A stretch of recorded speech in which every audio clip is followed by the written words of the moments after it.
Hey folks, how are you? So today is another video of top 5, yes! And today's video is gonna be 5 differences between Brazil and Sweden. Yes, as you already know, I'm from Brazil and I'm here in Sweden to study for 1 year. So I selected 5 aspects that I think that are really different from Brazil comparing to Sweden. Which takes us to the first aspect, which is the transportation. Just a quick explanation of why I choose this one. Transportation here in Sweden is perfect. You have like a pendeltåg, which is the train, and you have tunnelbana, which is the metro, besides bus and the ferry. So you have a whole system of transportation that works perfectly. And comparing to Brazil with my experience with the transportation there, it's unbelievable. Like here, everything works perfectly in the right time. Like if it says that the train is coming in 5 minutes, it is coming in 5 minutes. And like you will have the train in 5 minutes. Just 5 minutes. And in Brazil it's completely different, like you don't know when the bus is coming and you just have to wait, and sometimes you can wait 1 hour or you can wait 2 minutes. So it's really different for me to count on this system that works perfectly comparing to Brazil that we have so much to develop still. So the top 2 of this list is gender equality. Of course, I can't finish this top 5 without putting this aspect in the list. So Sweden has the most equality in its country, and comparing to Brazil, this for me is a huge difference. Here you can see dads walking with their child, like taking care of them. And here in Sweden we have to share the baby license, you know, like when you have a baby, you have a period that the mothers don't have to work but still receive the money. And here in Sweden you have to share this period with your father, with your husband in the case. So, which is really cool. Like in Brazil we don't have this, only the mothers to do this. And for me it's a huge difference. And not only about gender but about sexuality as well. So for homosexual couples, for example, they don't feel misjudged here. And you can see them like walking the streets without any problem, without being afraid of being judged. Brazil is not as tolerant as Sweden is. Like you can find homophobic people and sometimes, and you can still find people that are sexist. Like men have better job opportunities, for example, this kind of thing. So for me it's a huge difference and I had to put this in the list. Which takes us to the third topic, which is about people. Swedish people are really kind, are really like willing to help you when you need, which is really nice.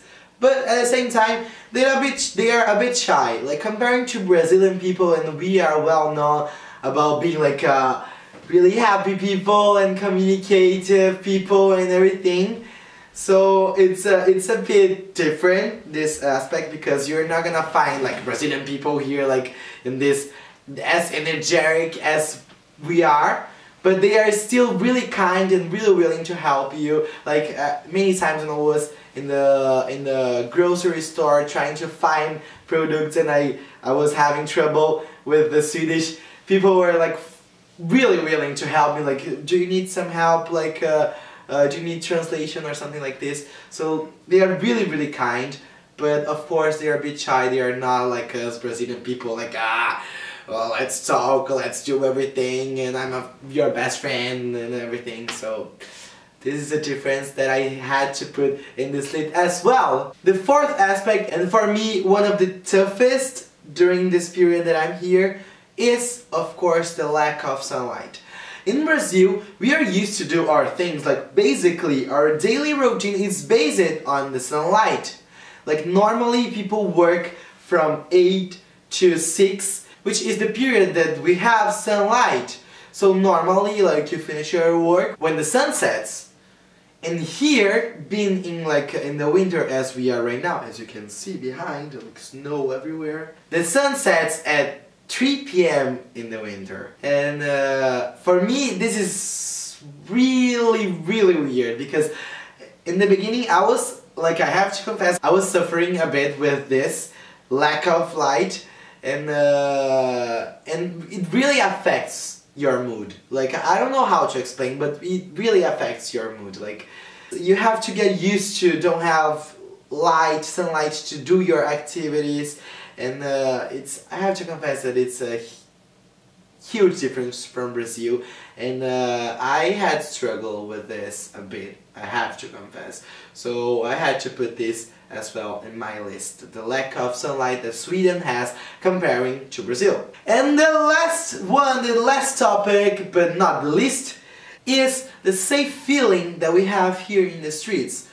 Like in Brazil, and of course I'm not taking as a general thing, but you can find some spots that are more dangerous than others. Of course here you can find this as well, but it's still different. Like for girls, for example, my friends, my girlfriends, they say like, yeah, like I feel safe walking the streets, like no matter when, no matter if it's like 2 a.m. in the night, like I still feel safe walking the streets, which doesn't happen in Brazil. Like my girlfriends in Brazil, they don't feel safe walking like in the night in some places, in São Paulo for example. So even for me, like even for a man, I think it's like you feel great, you know, like there's nothing making you worry about being stolen or something like this, you know. So this is another topic that I had to put the safe place, the security and the safe feeling that we have here in Sweden. So guys, that's it. I hope you like it, the top 5 difference between Brazil and Sweden. Of course there are many others, but I just put like the 5 ones that I think it's the most like shocking for me. And I'm not saying only bad things for Brazil. I think like the weather, the sunlight there is much better than here. Like we feel more productive there. And as well about the people, like you kind of miss this energetic Brazilian way of living, you know. So, and the rest is like points to Sweden: transportation, gender equality, and the safe and security feeling. Okay? So it's almost half-half, and that's it. I hope you like it, this top 5, and see you next week, next Thursday, and hey do!